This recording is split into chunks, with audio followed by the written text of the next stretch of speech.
You know, I was thinking about some of the greatest truths I've found in life have been marked by the one thought,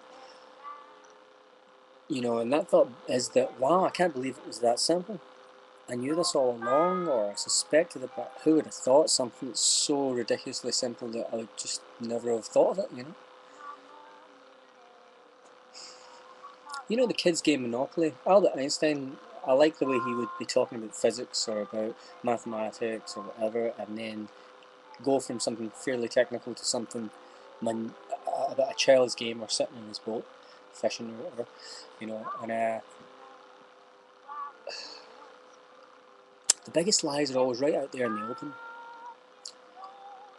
The kids' game Monopoly, or well, maybe it's not kids' game, but Monopoly, yeah.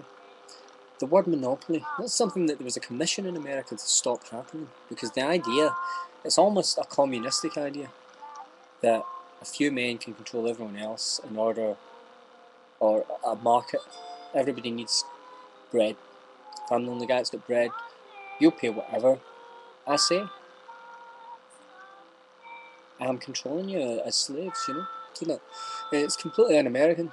As communism is seen as un-American, and this is un-American. Yeah. Anyway, when I first came to America, a banker guy, uh, or a guy that worked on Wall Street rather, I said, "What was to stop you taking a certain amount of money and putting it into a bank account for a minute every day, and then putting it back again, or for an hour or whatever? $10 million in a bank for half an hour is going to give you a good chunk of change, right? What's to stop that happening?" And he said, "The smallest block of money that I'm allowed to move is $10 billion." And I was like, wow. And I thought, that's interesting. They make it so large that you can't steal it because it's all make believe anyway. It's like E equals MC squared.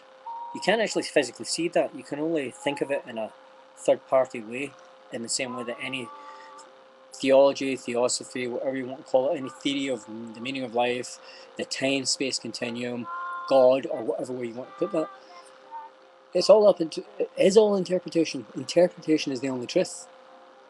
And the only way to see that is let's all see what's in our pockets. Let's get it all out right now. Be honest. And yet, in America today, everything's a monopoly. And we, the people, have to do something about it. And YouTube, to me, is the only way to do that. Everyone has got to start watching this instead of their TV. If every single person in America stopped watching TV, if they boycotted it if you say you're going to boycott it for a week, they'll go, we're going to lose some money for a while or not make quite so much. Who cares? If you take it and turn it into a fish tank or whatever and just completely stop watching it, let's say for a couple of years, all of the people that work at that place are going to be out of a job. It will be absolute chaos. If anyone really wanted to stop any kind of thing that's going on in the country, just stop being a consumer. And then it's the most unviolent, the most peaceful way to make a protest against not liking what's going on. Can we stop blowing up children, please?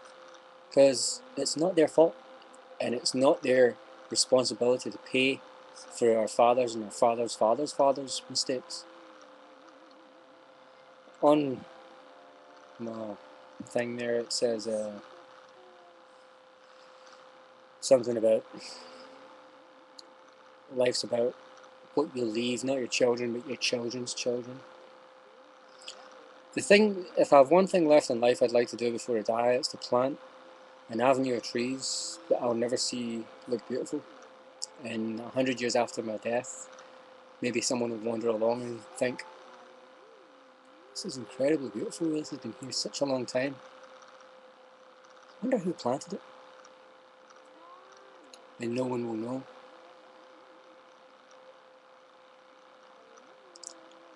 Do I need to explain that?